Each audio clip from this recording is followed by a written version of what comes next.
Alright, now we're going to look at these various ways to move and manipulate objects. Alright, and this is just 101 stuff, but I want to cover it in this video. I want to cover it as, something not a photograph, just a general how to move things type deal. So if I have anything on a new layer, I can only affect those things on a new layer. We knew that. If I have this sphere, let's look at the various ways we can actually manipulate this around. We could scale, rotate it. Okay, we can already do that using the move tool and using the show transformation controls.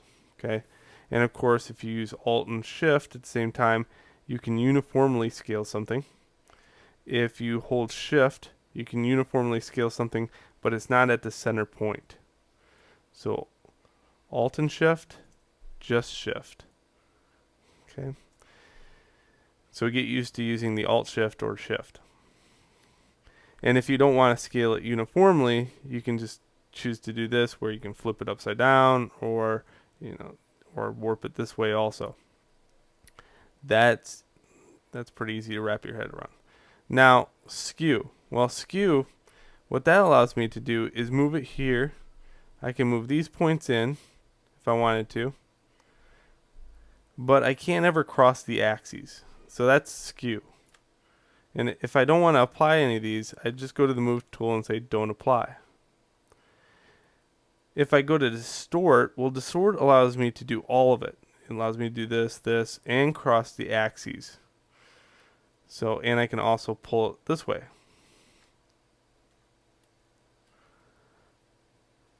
Perspective allows me to uniformly scale it in both the positive and negative of it. So that's what's nice about this perspective.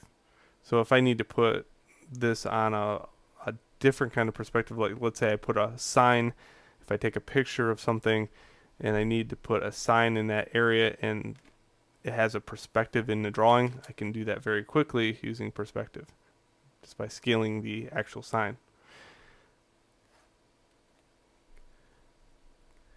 Okay, and warp is by far my favorite. You probably see me use this a lot in the videos, is the fact that you can actually make new types of shapes out of the one object, and they turn out really smooth. So warp is a really nice feature. I use it all the time. It's probably my favorite tool. The last ones are all the distort ones in here, but I don't want to go through each and every one of these. They are interesting all in their own accounts. You can bulge something out and then shrink it back using this one. I show you practical applications for those in the videos. Liquify, an all-time favorite.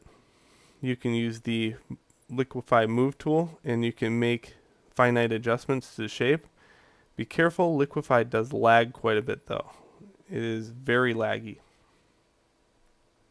You can spin things around. I've never found a practical application for this though. And you can bulge and distort things using these two. Now, of course, it does lag.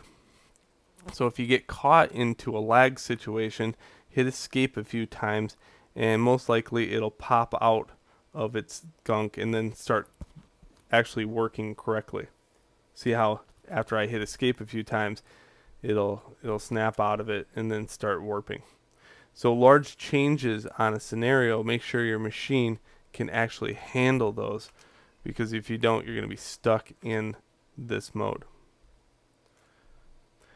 Alright, that's a general overview of the manipulation tools within Photoshop.